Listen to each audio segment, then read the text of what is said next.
Imagínate estar viendo las noticias y enterarte de que mientras tú no llegas a fin de mes, mientras pagas impuestos hasta por respirar, mientras recortas en todo para poder sacar adelante a tu familia, hay políticos que se están forrando con dinero público como si nada. Y no estoy hablando de rumores, no estoy hablando de teorías conspirativas, estoy hablando de casos documentados, de sentencias judiciales, de tramas de corrupción que han desangrado las arcas del Estado durante décadas. Y ayer Santiago Abascal lo dijo sin pelos en la lengua en un acto en Valencia que ha dejado temblando a media clase política española.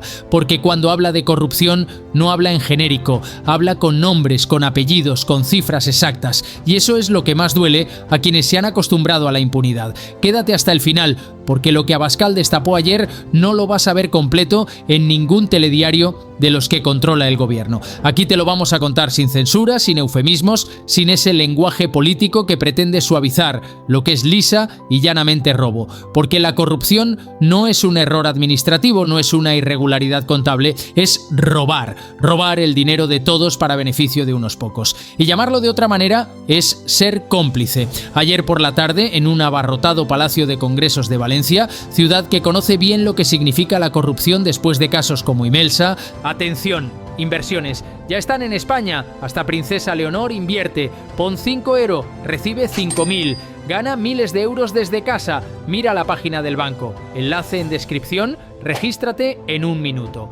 Taula o el desfalco del metro, Santiago Abascal subió al escenario sin corbata, con las mangas de la camisa remangadas, con esa imagen de quien viene a trabajar, no a posar, y desde el primer minuto fue directo al grano. Llevamos décadas viendo cómo los políticos se enriquecen mientras el pueblo se empobrece. Llevamos décadas escuchando excusas, viendo comisiones de investigación que no investigan nada, viendo juicios que se eternizan, viendo condenas ridículas para delitos millonarios, y mientras tanto, el dinero robado nunca vuelve, nunca. Porque en este país se puede robar, se puede estafar, se puede traficar con influencias y lo máximo que te pasa es que te vas unos años a la cárcel si es que llegas a entrar y luego sales y te espera una vida de lujo pagada con lo que robaste.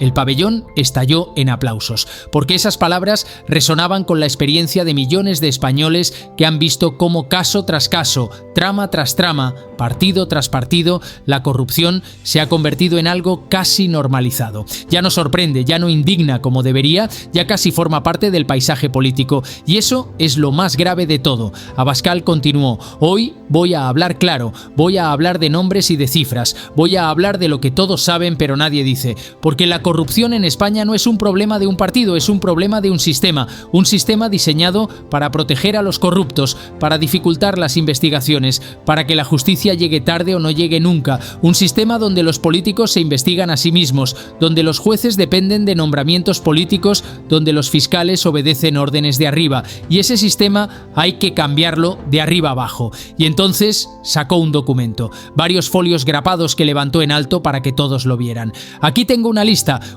de casos de corrupción de los últimos 30 años, solo los casos probados, solo los que han llegado a sentencia firme. ¿Saben cuánto dinero ha sido robado? Más de 30.000 millones de euros. 30.000 millones. Y eso es solo lo que se ha probado. Los expertos calculan que la cifra real podría multiplicarse por 3 o por 4. Dinero que debería haber ido a hospitales, a escuelas, a carreteras, a pensiones. Dinero de todos que acabó en los bolsillos de unos pocos. El silencio en el pabellón era absoluto. Porque escuchar esa cifra, dicha así, sin rodeos, golpeaba como un puñetazo. 30.000 millones de euros. Es una cantidad tan grande que cuesta hacerse a la idea. Es más que el presupuesto anual de educación, es más que lo que se destina a sanidad en varias comunidades autónomas juntas. Es el resultado de décadas de impunidad. Abascal siguió. Y lo peor no es solo el dinero robado, lo peor es la impunidad. Porque ¿cuántos de esos corruptos están en la cárcel? Muy pocos. ¿Cuántos han devuelto lo robado? Casi ninguno. ¿Cuántos han sido inhabilitados para siempre de la política? Una minoría. Y muchos de ellos siguen ahí, siguen en sus cargos, siguen cobrando del Estado, siguen dando lecciones de moral, siguen presentándose a elecciones como si nada hubiera pasado. Y eso es intolerable. Empezó entonces a enumerar casos, uno por uno, con nombres y apellidos. Habló de los ERE de Andalucía, donde más de 680 millones de euros fueron desviados de fondos destinados a trabajadores en paro para financiar redes clientelares del PSOE. Mencionó que varios expresidentes de la Junta siguen sin pisar la cárcel, que hay condenas que se recurren eternamente, que hay dinero que nunca se ha recuperado. Y mientras tanto, el PSOE sigue gobernando Andalucía como si nada, sigue hablando de justicia social, sigue dando lecciones. ¿De qué? De cómo robar sin que pase nada. Habló de la Gürtel, la trama de corrupción del PP que durante años financió al partido con comisiones ilegales, con sobreprecios en contratos públicos, con donaciones opacas. Mencionó las cajas B, los pagos en negro, las facturas falsas. Y el Partido Popular, ¿qué hizo? Negar, negar y negar, hasta que los jueces demostraron que era verdad y entonces vinieron las excusas, las distancias, los yo no sabía nada. Pero el partido se benefició, el partido se financió ilegalmente durante años y eso es corrupción institucional. También mencionó los casos en Cataluña, el 3%, la trama por la cual los partidos nacionalistas cobraban comisiones de todas las obras públicas. Habló de Convergencia, de cómo Jordi Pujol y su familia ocultaron fortunas en Andorra y en paraísos fiscales mientras gobernaban predicando austeridad. Y ahí sigue la familia Pujol, sin haber devuelto nada, sin haber pagado realmente por lo robado. Y los herederos políticos de Pujol siguen en la Generalitat, siguen gobernando, siguen pidiendo más dinero a Madrid. ¿Con qué cara? El público asentía, aplaudía en los momentos precisos, porque cada caso que mencionaba era conocido, cada nombre resonaba en la memoria colectiva. No eran invenciones, eran hechos probados, sentencias judiciales, realidades incómodas que la clase política prefiere olvidar. Pero Abascal no se quedó en el pasado, fue directo al presente. Y ahora hablemos del gobierno actual, hablemos de Pedro Sánchez y su entorno, hablemos del caso Koldo, de las mascarillas compradas a sobreprecio durante la pandemia, de las comisiones que se llevaron intermediarios, de los contratos adjudicados a dedo, sin concurso, sin transparencia. Hablemos del hermano de Sánchez, contratado por la Diputación de Badajoz en un puesto creado a medida, cobrando un sueldo público sin acreditar méritos. Hablemos de Begoña Gómez, la mujer del presidente, y sus contratos con empresas que luego reciben adjudicaciones públicas millonarias. ¿Eso no es tráfico de influencias? ¿Eso no huele a corrupción? El pabellón estalló otra vez, porque esos casos están frescos, están en los juzgados, están siendo investigados en este momento, y sin embargo, el presidente del gobierno sigue como si nada, sin dar explicaciones, sin comparecer ante el Congreso para aclarar nada, protegido por su mayoría parlamentaria y por unos medios de comunicación que miran hacia otro lado. Y cuando alguien pregunta, cuando alguien investiga, cuando alguien se atreve a señalar qué pasa,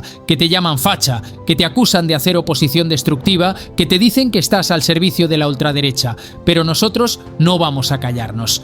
Vamos a seguir preguntando, vamos a seguir exigiendo explicaciones, vamos a seguir denunciando la corrupción, venga de donde venga, porque no es una cuestión de izquierda o derecha, es una cuestión de honradez contra corrupción.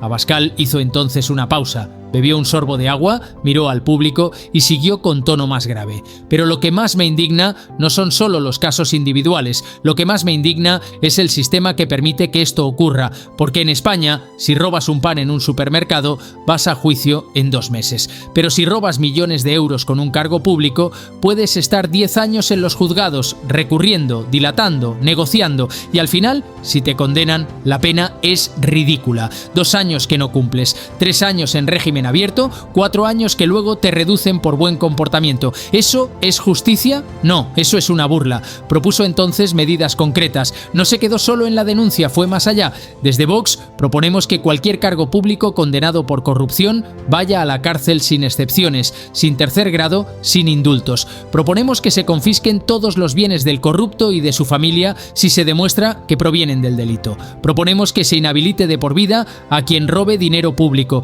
y proponemos que las penas sean proporcionales a lo robado. Si robas 10 millones, 20 años de cárcel. Si robas 100 millones, cadena perpetua. Porque el que roba al Estado nos roba a todos y eso no puede quedar impune. Los aplausos fueron ensordecedores, porque esas propuestas, por duras que parezcan, resuenan con el sentimiento mayoritario de una ciudadanía harta de ver cómo los corruptos se van de rositas. Abascal también habló de la necesidad de reformar la justicia, mientras los jueces dependan de nombramientos políticos, mientras el Consejo General del Poder Judicial se reparta entre partidos, mientras los fiscales reciban órdenes del gobierno de turno, no habrá justicia independiente. Y sin justicia independiente, la La corrupción seguirá, por eso proponemos que los jueces sean elegidos por oposición, por méritos, sin intervención política, que el fiscal general del Estado no sea nombrado por el presidente, sino por el Parlamento con mayoría cualificada, que haya jueces especializados en corrupción que no puedan ser trasladados ni presionados. Y luego vino la parte más personal, habló de las víctimas de la corrupción, esas personas anónimas que nunca salen en los telediarios. Cada euro robado es un euro que falta en algún sitio, es una operación médica que se retrasa, es una escuela que no se construye, es una carretera que no se arregla, es una pensión que no se sube. Por eso, cuando hablamos de corrupción, no estamos hablando solo de políticos ladrones, estamos hablando de vidas destrozadas, de gente que ha muerto esperando una operación que se retrasó porque el dinero se lo robaron, de niños que estudian en barracones porque el presupuesto para el colegio acabó en un bolsillo. El ambiente en el pabellón era de rabia contenida, porque todos conocían algún caso cercano, todos habían sufrido de alguna manera las consecuencias de la corrupción. Y escucharlo dicho así, sin eufemismos, sin medias tintas, generaba una mezcla de indignación y de esperanza. Entonces ocurrió algo inesperado. Una mujer mayor de unos 70 años se levantó entre el público y pidió hablar. Los de seguridad se acercaron, pero Abascal les hizo un gesto para que la dejaran, y esa mujer, con voz temblorosa pero firme, contó su historia. Mi marido trabajó 40 años como funcionario en el ayuntamiento. Era un hombre honrado que nunca se llevó ni un céntimo que no fuera suyo. Murió hace 5 años esperando una operación de corazón que se retrasó 6 meses porque no había presupuesto. Y luego me enteré de que el alcalde y varios concejales habían desviado fondos de sanidad para pagar comisiones en obras. Mi marido murió por culpa de esos ladrones. Y ninguno de ellos ha pisado la cárcel. El silencio era total. Muchos tenían lágrimas en los ojos y Abascal bajó del escenario, se acercó a la mujer y la abrazó. Por su marido y por miles como él es que no vamos a parar. Le doy mi palabra. Después del acto, cuando ya se habían apagado los focos, cuando las cámaras oficiales se habían ido, Abascal se quedó hablando con decenas de personas que querían contarle sus experiencias. Un empresario que había perdido contratos públicos porque no quiso pagar comisiones. Un profesor que vio cómo se desviaban fondos europeos destinados a educación. Una enfermera que trabajaba en un hospital con equipos obsoletos mientras los políticos se compraban coches oficiales de lujo. Testimonios reales, vidas reales, dolor real. Y mientras tanto, en Madrid, en las redacciones de los grandes medios, ya se estaba cociendo la respuesta. No al problema de la corrupción, claro, sino al discurso de Abascal. Los titulares ya estaban escritos. Abascal criminaliza a toda la clase política. Vox utiliza la corrupción para hacer demagogia. Discurso populista sin propuestas serias. La misma estrategia de siempre. Atacar al mensajero para no hablar del mensaje. Pero esta vez en las redes sociales la cosa fue diferente. Miles de personas compartían fragmentos del discurso, comentaban casos de corrupción que conocían, exigían justicia. El hashtag Cero Corrupción fue trending topic durante horas y muchos de los que lo compartían no eran votantes de Vox, eran ciudadanos hartos de todos los partidos, hartos de la impunidad, hartos de sentirse timados. En los pasillos del Congreso, varios diputados de otros partidos reconocieron en privado que Abascal había tocado una fibra sensible. Uno de ellos, del ala renovadora del PP, le confesó a un periodista: lo que ha dicho es verdad. El problema es que nosotros también tenemos el culo sucio y no podemos decirlo tan alto. Y esa es precisamente la clave. La corrupción en España no es un problema de un partido, es un problema de un sistema. Un sistema donde PSOE y PP se han alternado en el poder durante décadas, donde ambos han tenido casos de corrupción, donde ambos se han protegido mutuamente cuando ha convenido. Y ese sistema no se va a reformar desde dentro, porque los que están dentro se benefician de él. Abascal terminó su intervención con una frase que ha quedado grabada: la corrupción no es un error, es un delito, y los delitos se pagan. Ha llegado el momento de que en España se pague de verdad, sin excepciones, sin privilegios, sin impunidad, porque un país donde los políticos roban sin consecuencias no es una democracia, es una cleptocracia, y nosotros queremos democracia de verdad. Y aquí estoy yo, después de haber visto el acto completo, después de haber escuchado los testimonios, después de haber leído las reacciones, y te digo una cosa: puede que no estés de acuerdo con Vox en muchas cosas, puede que no votes nunca a ese partido, pero en esto, en la lucha contra la corrupción, en la exigencia de justicia real, en la necesidad de reformar un sistema podrido, ¿quién puede estar en desacuerdo? Porque la corrupción nos afecta a todos. No importa tu ideología, no importa a quién votes, lo que importa es que el dinero público se use para lo que es, para el bien común, no para enriquecer a 4 sinvergüenzas. Y si después de todo esto sigues pensando que la corrupción es inevitable, que todos los políticos son iguales, que no hay nada que hacer, entonces ya han ganado. Porque eso es exactamente lo que quieren, que te resignes, que no exijas, que mires para otro lado. Pero hay otra opción: exigir, denunciar, no callar. Y ese día en Valencia, miles de personas decidieron no callar más.